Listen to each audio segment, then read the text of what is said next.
Your phone buzzes. You already know you're going to look. You always look, even when you promised yourself you wouldn't. But the real answer for why you can't stop is far stranger than willpower or addiction. It has almost nothing to do with the phone at all. It has to do with a small cluster of neurons that evolved long before phones existed, long before screens, long before language even.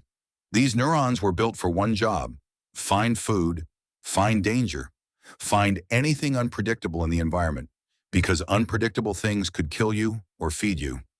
Your ancestors who paid attention to the unexpected rustle in the grass survived. The ones who didn't.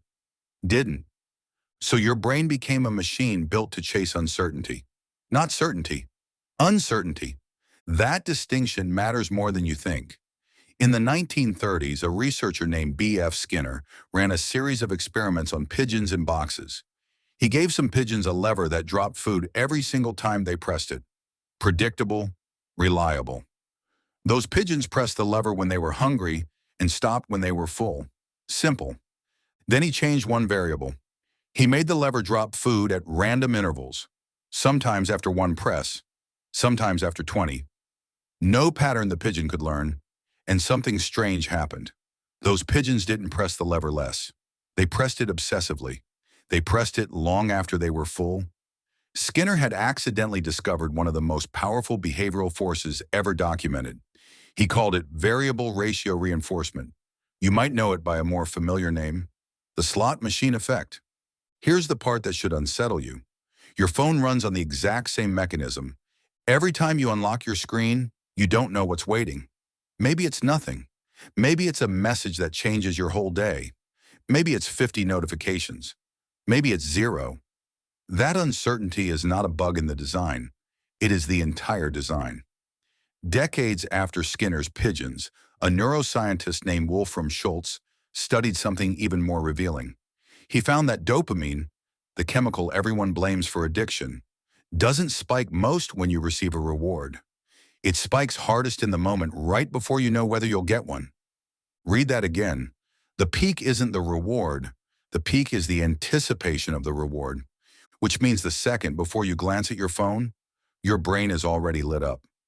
Not because of what's on the screen, because of what might be on the screen. You are not addicted to your phone. You are addicted to the half second of not knowing. Think about how often that half second repeats in a single day. You check your phone before you're fully awake. You check it in line at the coffee shop. You check it at red lights. You check it during conversations, sometimes without even registering that you did it. None of that is a character flaw. It's a 500,000-year-old survival circuit. Meeting a device engineered by people who understand that circuit better than you do. And they do understand it. A researcher named Natasha Schull spent years embedded inside the casino industry, studying how slot machines are literally engineered around this exact psychological loop. She found that designers use a term for the state players enter after enough exposure to unpredictable reward.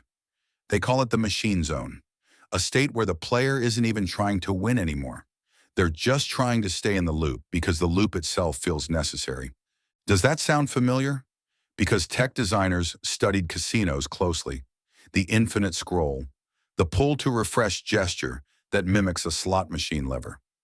The little red notification dot that offers no information except something happened, forcing your brain to fill in the blank.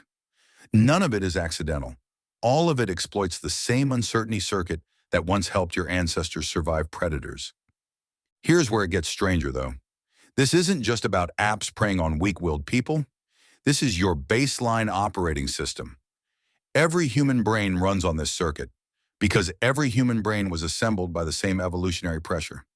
Curiosity about the unknown wasn't optional for early humans. It was mandatory. The incurious ones didn't find new water sources. They didn't notice predators in time. They didn't discover which berries were poisonous before eating them. Uncertainty seeking wasn't a flaw to be corrected. It was survival software, running exactly as designed. So what changed? Not your brain. Your environment did. For most of human history, uncertain, unpredictable information arrived rarely.